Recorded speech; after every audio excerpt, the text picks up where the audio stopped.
What's going on, everybody? I'm Josh. I'm Kelsey. And you're listening to Anywhere South.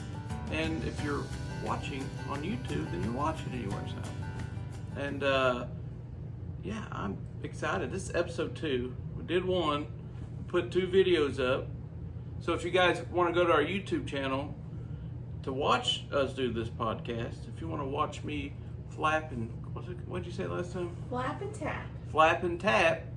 Yeah, go. You can do that there. So, yeah, we got 2 videos we just put up, and our podcast is on Spotify. Just go over to Spotify and type in Anywhere South. Look for the logo.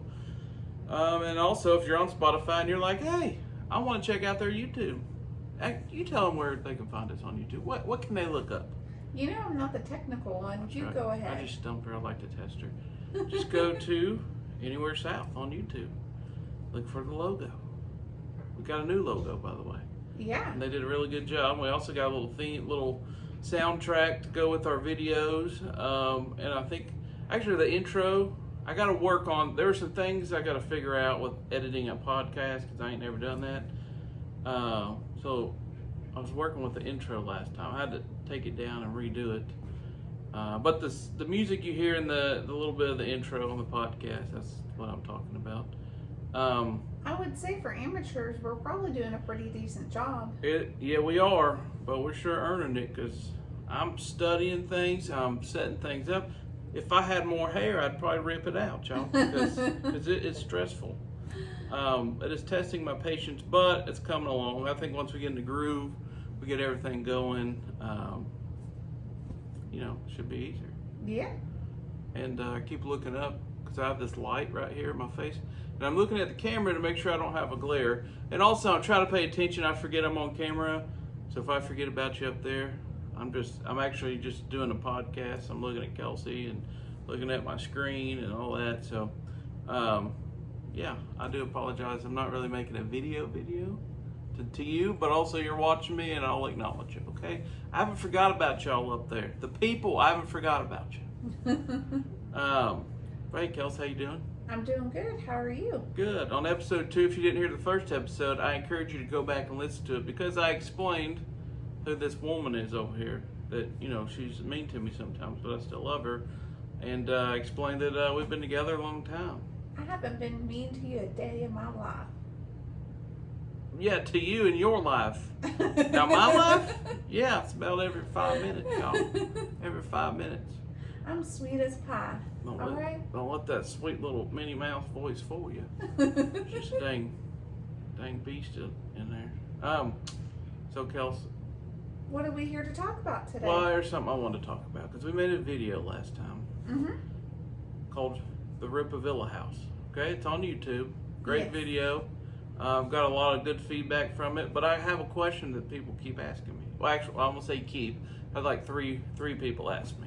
What's that question? Well, they asked me, they said, it's beautiful on the outside, but what was it like on the inside?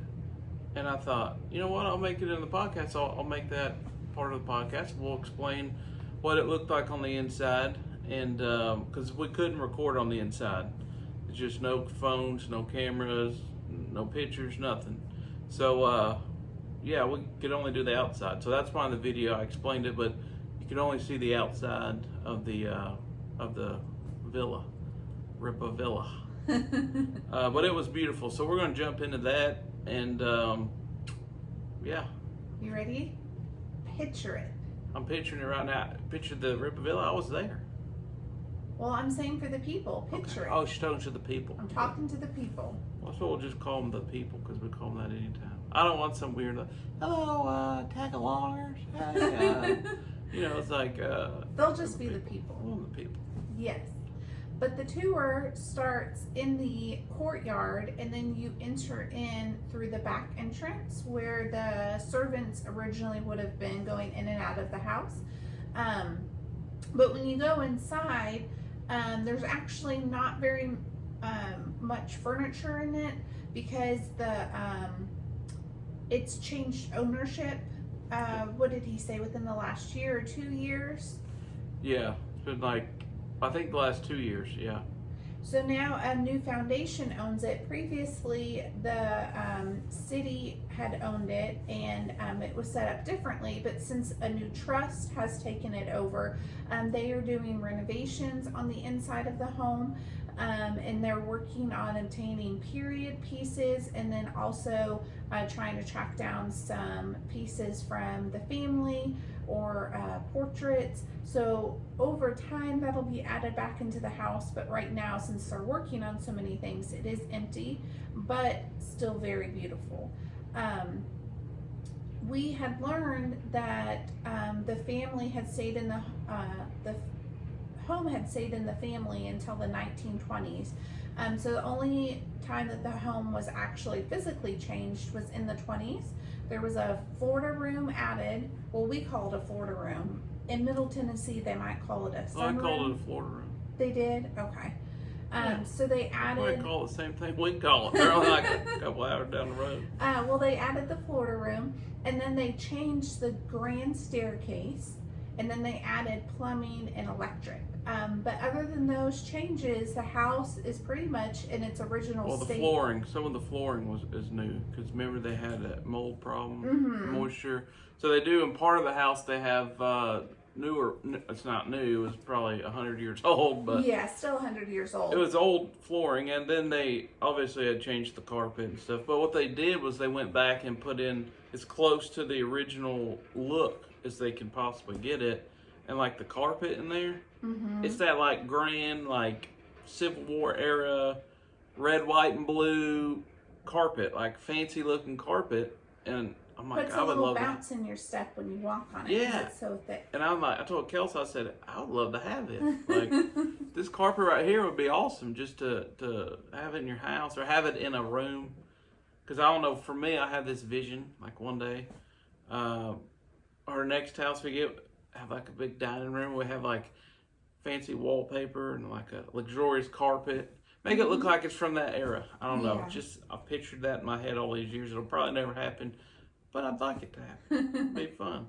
Well, the main entrance to the home, which is where guests would come through, when you open that door, you can see the grand staircase, and then on your left is a parlor, and then also on your right is a parlor. They call them a parlor. It was just a room. That's it. Just a room. But the one on the left, that was more so for family. There was a really beautiful, I would call it a couch, but I think there's just a fancier name for it, like a chase maybe. Maybe not a chase. Okay, I see you giving me a funny look. A chase is like a long lounge chair that's like thick like a couch, but they call it a chase. Y'all, Kelsey, I'll tell you this. Kelsey is much more proper than me, much more fancier. Her parents had her in very well educated schools. Not me. But yeah, she was in a good, she's fancier than me, with her words at least. I've probably corrupted her over the years, because now she says icebox for the refrigerator. I grew up, we always called it an icebox. And then she used to make fun of me, and now, guess what she says? Icebox. Well, in the family parlor, there is an original fireplace which had beautiful woodwork and stone all around it. And from there, you could walk into the formal dining room. Yeah.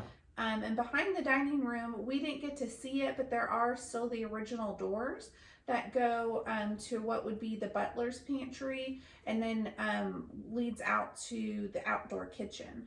And in the dining room, they still had the original molding, which was very intricate woodwork, which I found really beautiful. And they had some like furniture pieces that would have been in the dining room at that time, but again, it wasn't original to the home. Right, yeah. It was, I think what some people, when you see that place, you expect like, oh, it probably has one of them twisty, fancy staircases or chandeliers, real fancy. But it was just actually a nice big house, really. Yeah. It was older. I mean, it wasn't nothing too fancy, to be honest. It was just big.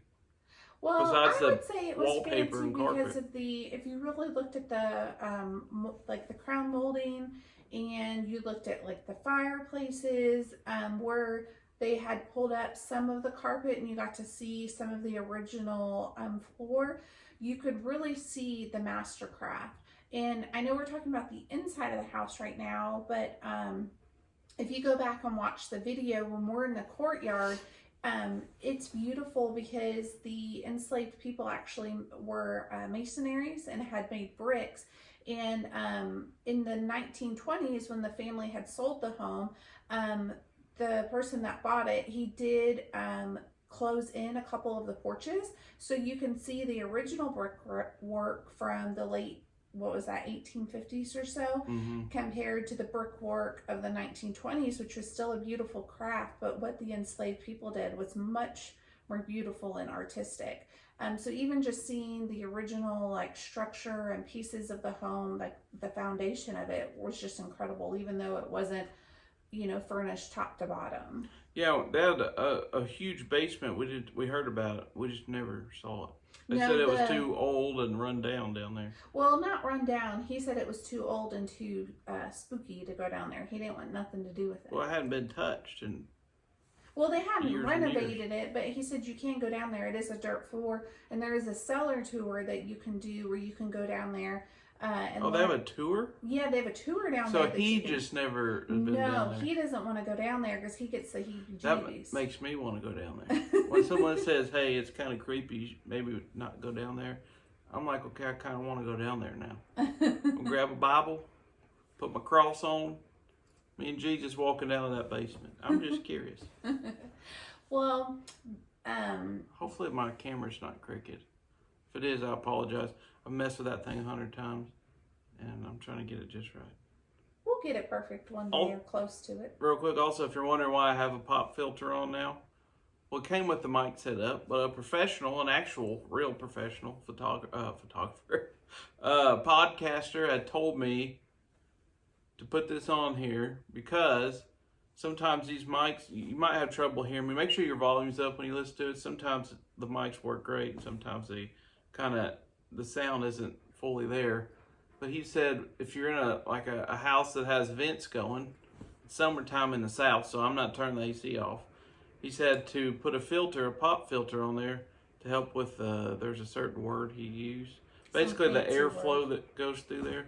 So it's supposed to help kind of muff it out and sound better. So I can take any help I can get. I'll take it. So that's what I'm doing. And you might hear there is a real big thunderstorm going on outside right now, so y'all might hear that on there too. Yeah, God, you could have kind of held that off for us for at least 20 more minutes. It started, as soon as I hit the go button, it started storming outside. The sky opened up. You can hear it thumping on the, what is that, a chimney. Fireplace? Yeah, the fireplace chimney. So. Well, back to the inside of the home, if you go over to the formal parlor, it's the same size as the family one, but then it walks into another room in the back, which would have been, they said during the day would have been used as like a study, or like where the women would have maybe done some of their sewing or different things, but at nighttime that's where the men would go after dinner to do their cigars and drink whiskey. Every night. Every night. Kind of like tea time in the UK. They had a bourbon and cigar time. Yes. And it's kind of cool, actually. Yes. And it was just men only. That's nice, huh? Guys, huh? I'm just kidding. And then with the 1920s renovation where they added the Florida room, that's where you access it from. And then we got to walk up the beautiful staircase. So even though it was added in the 1920s, I kind of feel the same way as Josh, that the original one probably had some sort of spiral to it because it would have been fitting for that time period and for how grand the house was. But the staircase that's in there now, it's pretty wide, pretty magnificent, and it splits where you can go up on the either side, which is kind of cool. I think I went left and you went right, going up, right? Yeah, I know. Yeah, we left each and took right, our own way. come around. I wish there would have been more furniture from that period in there. I would definitely like to go back in a few years after the trust has acquired more furnishings from that time period and more things from the family. It'll be neat to go back and see. There has been some recent damage from storms. There's been some flooding, so I know they're working on doing some repairs too, so it'll just right now is probably not a good time to fill it up with furnishings. So it'll be neat in the future to go back and see it all put together. Yeah. Yeah, no, it's going to be nice. I definitely want to go back when it's all done.